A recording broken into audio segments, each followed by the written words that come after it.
coming up on today's episode.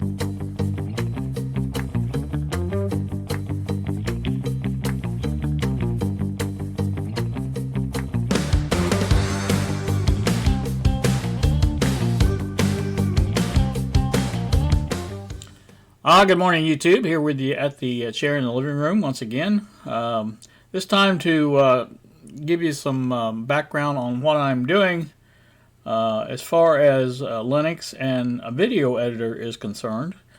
I was watching a video, and I'm going to pop up a little clip of the young lady explaining it. In fact, that's the title of her channel, Veronica Explains. And I'll put that in the lower right-hand corner. We can watch that, and then, like I say, we'll basically come back and talk about it.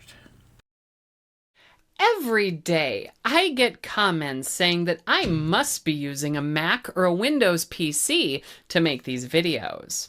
Now, there's nothing wrong with folks using the tools that they like, and I use Linux because it's what I like. I do all my editing using Kdenlive, my footage capture using OBS, and my thumbnails using Inkscape. And today, I'll show you how I do it.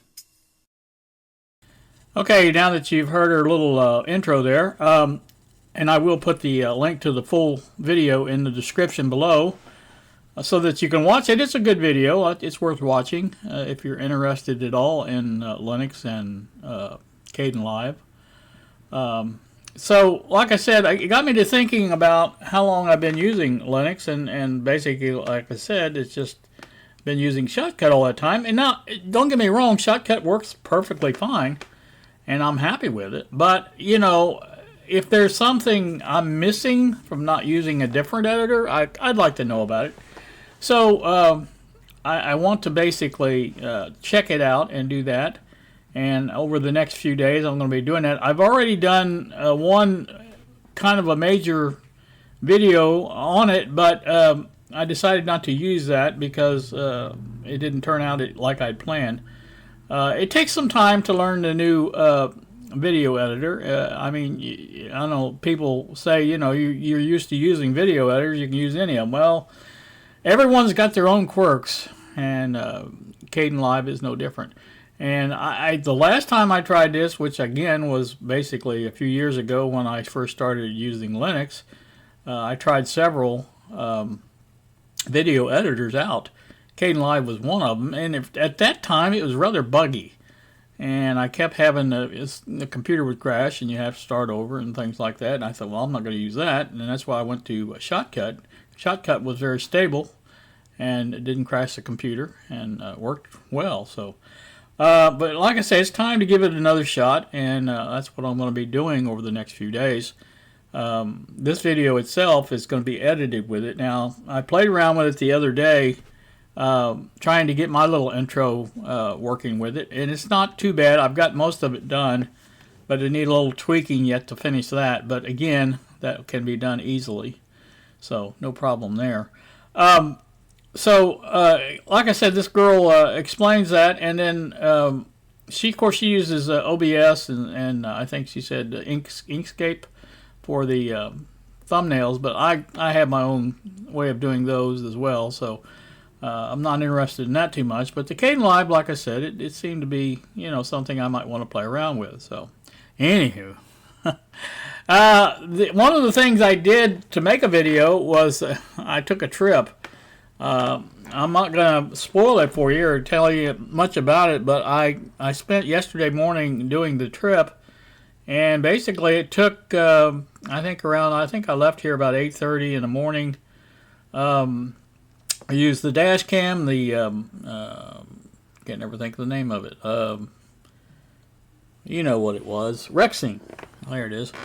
Rexing dash cam, I think it's a V1. I think we figured it out, but the dash cam itself worked fine, but I made a mistake, and I pushed the mic button during the setup when I was setting it up and getting it ready to go, and it didn't record any audio. Well, I tried to go back and do a re-recording of it, or not re-recording, but a overlay of my talking about it, it just didn't. I didn't like the way it looked, so I decided not to do that. And I'm going to repeat the whole trip, and with the audio, hopefully, and we'll get that done, and that will be done in Kdenlive as well.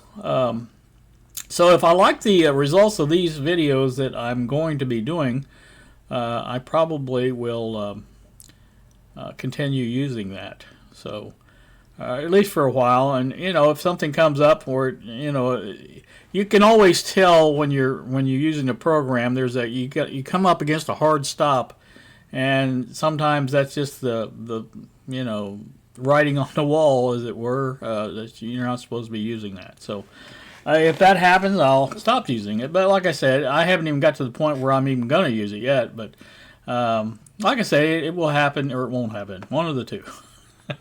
Does that make it clear?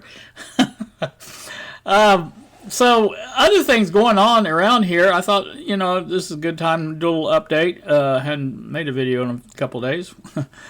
So Bob and I, of course, we like 3D printing. And as we were texting back and forth last night, he popped up a picture of this. Let's see if I can find it. I'll pop up a picture. I'll just do it in post.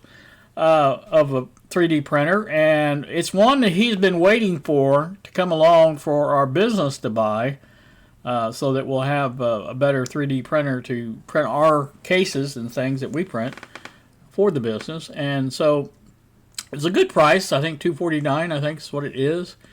And it got me to, I have the bug about 3D printers. I like them. I think I would have one of every one I could afford. But anyway, I told him, I said, well, we had the money in the business because of all the sales we've had here recently. And I said, well, go ahead and buy it for the business if you want, and start using it. So he did, and he went ahead and ordered that. And so before I went to bed, I got to looking at it, and I went back in my own account, and I thought, I've got the money in my account to buy one and have still plenty left to run me for whatever time period it is. And I thought, why not buy me one? So I bought me one. So it will take the place of the Ender 3 V3, or not V3, but the SE. Yeah, it is V3 SE. That's on the table right now, and I'll be moving that over where the Ender 3 Pro is at in the workshop. So I'm not sure where that one's going to move to, but it'll move somewhere. I just, it's an order thing. After you experience, and I still got my Mambulab P1P there. In fact, I ordered a door kit for that. I've already, when I first got it, we printed up the enclosure for it. There was a bunch of different templates that you could use to print up the sides for it, and I went ahead and did that, and that's been enclosed for, a long time. But I never did have a front door for it, and right now I've got a piece of cardboard taped over it because what I'm printing with is PETG, and it requires a little bit more heat inside the enclosure so it doesn't pull off the build plate. And so that makes it perfect, though. I mean, when you put that cardboard over it, and it works good. So, but I do have a door kit ordered, and I think part of that is out for delivery today. The hardware, and I think it's hinges, and there's a plate that goes on top to make basically it takes up the space in there. So the door itself is also on its way. I think it was in Whittier, California, with DHL shipping. So it's supposed to be delivered to the post office, and the post office will then deliver it.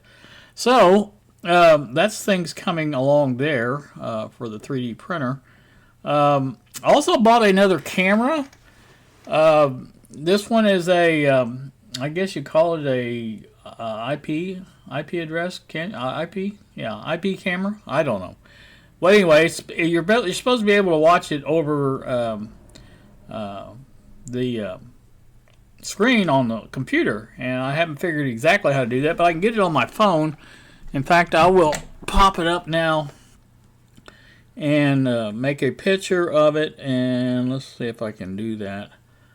I'll make a picture of that, and I've got that on the phone. I'll put that over, send it over to the computer, and I'll pop up a picture of that on the screen that you can see, and I can show you what it is. Now this is a Tapo C120 camera. It's a 2K camera. I didn't really think 2K was a thing, but it is apparently. I think it's basically twice the resolution of the 19. Well, not twice. I don't know how they do the resolutions and the Ks and things like that, but it's weird how they do it. But anyway, this is a 2K resolution. You can see by the picture, it is fairly clear, very clear. And one of the things I liked about it, and I'll see if I can't find that picture that I posted the other night. Now this next picture I'm going to post is one that I taken at, it was 9:45 at night. And you can see how light it looks on the camera. And I was looking out my window at the time, and I could not see anything. I mean, I had my porch light on, and I could barely see a reflection on the mirror of the car from the porch light. And beyond that, I couldn't see anything. Now, obviously, if I'd went to the door, opened the door and looked out, I could have saw basically the same thing. But, when you're in the house with lights on and things like that, it makes a big difference. But again, I thought it was a good night view type of camera, and it does have a night exposure thing to it. So, but the biggest selling point for me anyway was the fact that it only cost $24, $24.95 I think is what it was, which was very good. And again, it does have the ability to. I'm going to set up another computer. That's one thing I have plenty of is computers. And I'm going to set up a dedicated computer where it can just basically record it as a security cam and do a 24/7, 7-day-a-week type video. And so that will be set up to work. And so that's kind of what I want. Now, I've got the Ring doorbell camera, but I don't have a subscription for that. And you have to have a subscription if you want to record video like that. So anyway, like I said, it's just this way it doesn't require a subscription. It will basically record right to your computer and just record it. Keep recording it over and over, as long as you want. So, but I've got to do a mount on that. That's another thing 3D printer is going to come in handy for. I'll be doing a mount to mount that in a better position. Now, where I've got it sitting now is up on top of the window.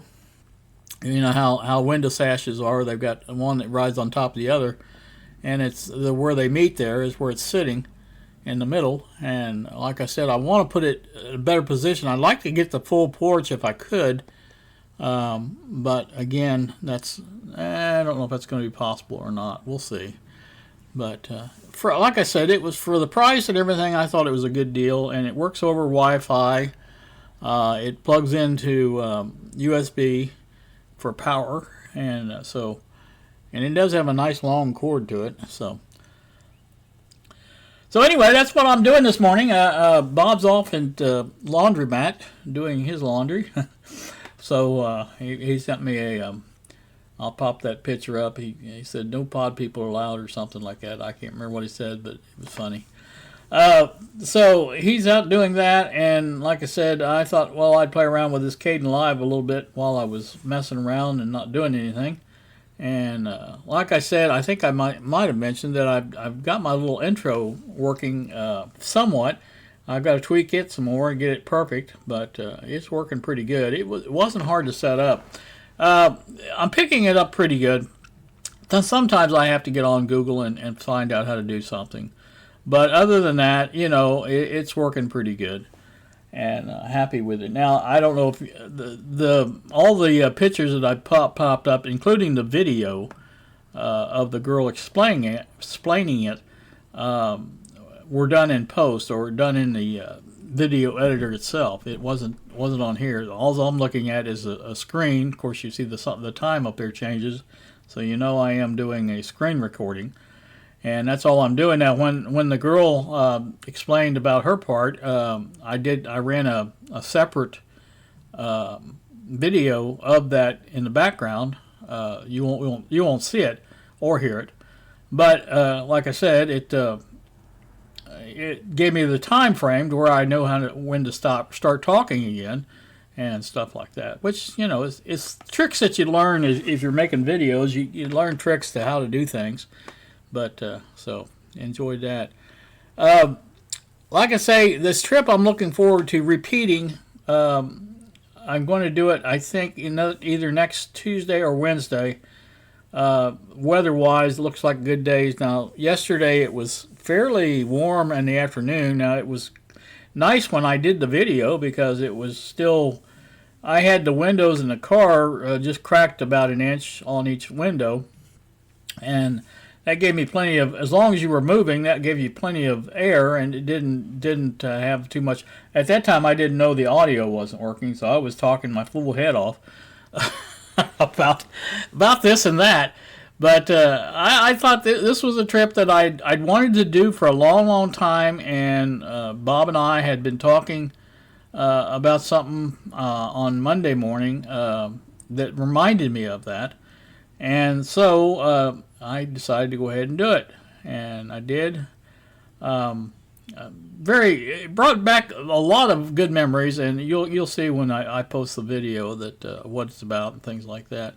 I'll talk much more about it then. But all right, so I'm gonna knock this off now, I think, and I'm not gonna do much more in the way of this video as far as on Kdenlive, but I will put up some kind of little maybe tutorial type editor thing if I decide to use it. That's the big thing. So as long as I can learn it in a reasonable time, and I don't have to go back to Shotcut to do things. You know, right now there was a couple times I had to go back to Shotcut to do things, and I don't want to do that. I want to just fully use Kdenlive if that's what I'm going to use. But again, like I say, it takes some time to learn the nuances of the new editor. So you guys, in the meantime, have a great day. I know there's my cursor going all over the screen. I don't know why I do that, but my finger has to have something to do, I guess. But you guys have a great day. Thank you so much for watching, and we will see ya.